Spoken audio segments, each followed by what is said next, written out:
semua, selamat datang kembali di channel Anti NPD.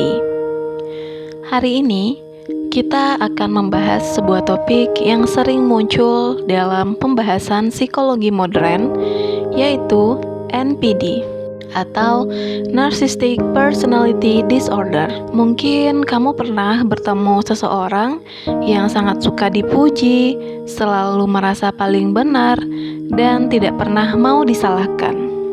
Tapi, apakah itu otomatis berarti mereka mempunyai gangguan NPD? Nah, belum tentu.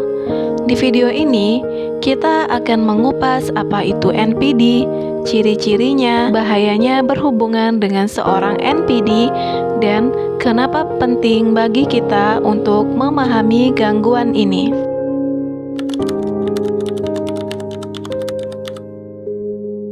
Definisi dari NPD. NPD atau Narcissistic Personality Disorder adalah gangguan kepribadian di mana seseorang merasa memiliki rasa penting diri yang sangat berlebihan, kebutuhan kuat untuk dikagumi, serta kurangnya empati terhadap orang lain. Mereka bukan sekedar narsis seperti suka selfie atau bangga dengan pencapaian diri.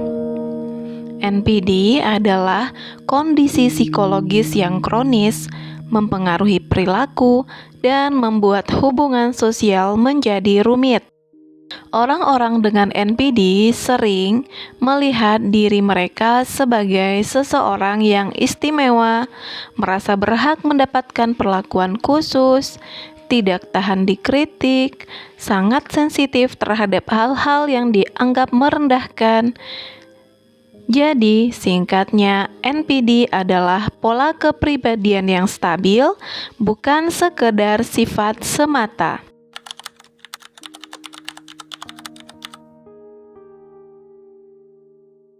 Ciri-ciri atau kriteria seseorang dianggap NPD.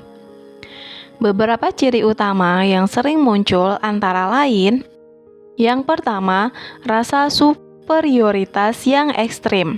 Mereka merasa lebih hebat dari orang lain, meski realitanya tidak selalu begitu. Kedua, fantasi tentang kesuksesan, kekuasaan, atau kecantikan yang tidak realistis. Mereka sering melebih-lebihkan pencapaian atau kemampuan diri. Ketiga, butuh pujian berlebihan. Apapun yang mereka lakukan seperti harus dikagumi. Keempat, kurang empati. Mereka sulit memahami atau peduli pada perasaan orang lain. Kelima, manipulatif. Mereka sering menggunakan orang lain untuk mencapai tujuan pribadi. Keenam, mudah tersinggung. Sedikit kritik saja bisa membuat mereka marah, defensif, atau melakukan silent treatment. Ketujuh, iri, sekaligus merasa semua orang iri kepada mereka. Mereka memiliki rasa kompetitif dan keinginan untuk menang terus. Tapi ada yang perlu diperhatikan bahwa tidak semua orang yang mempunyai satu atau dua sifat ini berarti mengidap NPD. NPD harus didiagnosis berdasarkan pola perilaku yang konsisten, mengganggu, dan berlangsung lama. Sekali lagi, video ini bukan untuk mendiagnosa, tapi hanya untuk edukasi.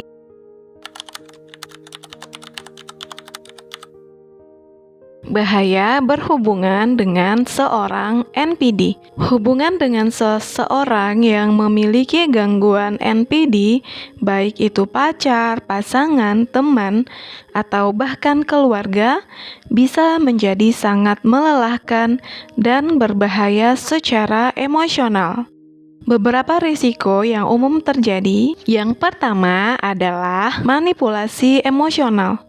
Kamu bisa dibuat merasa bersalah terus-menerus meskipun kamu tidak salah.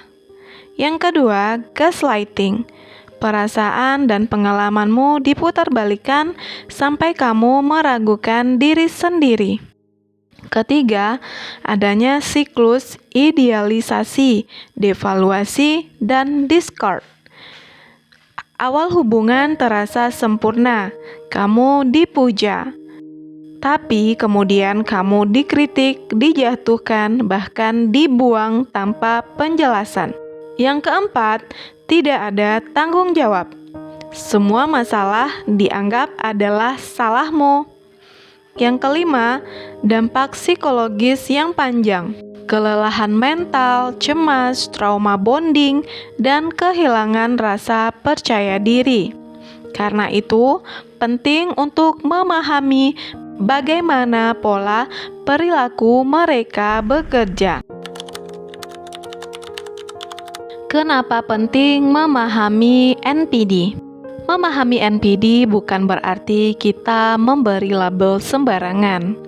Tujuannya adalah untuk melindungi diri dari hubungan yang toksik, mengenali tanda-tandanya lebih cepat, tahu kapan harus jaga jarak atau mencari bantuan, menghindari rasa bersalah berlebihan karena reaksi mereka sering bukan karena salah kita, membangun hubungan yang lebih sehat ke depannya.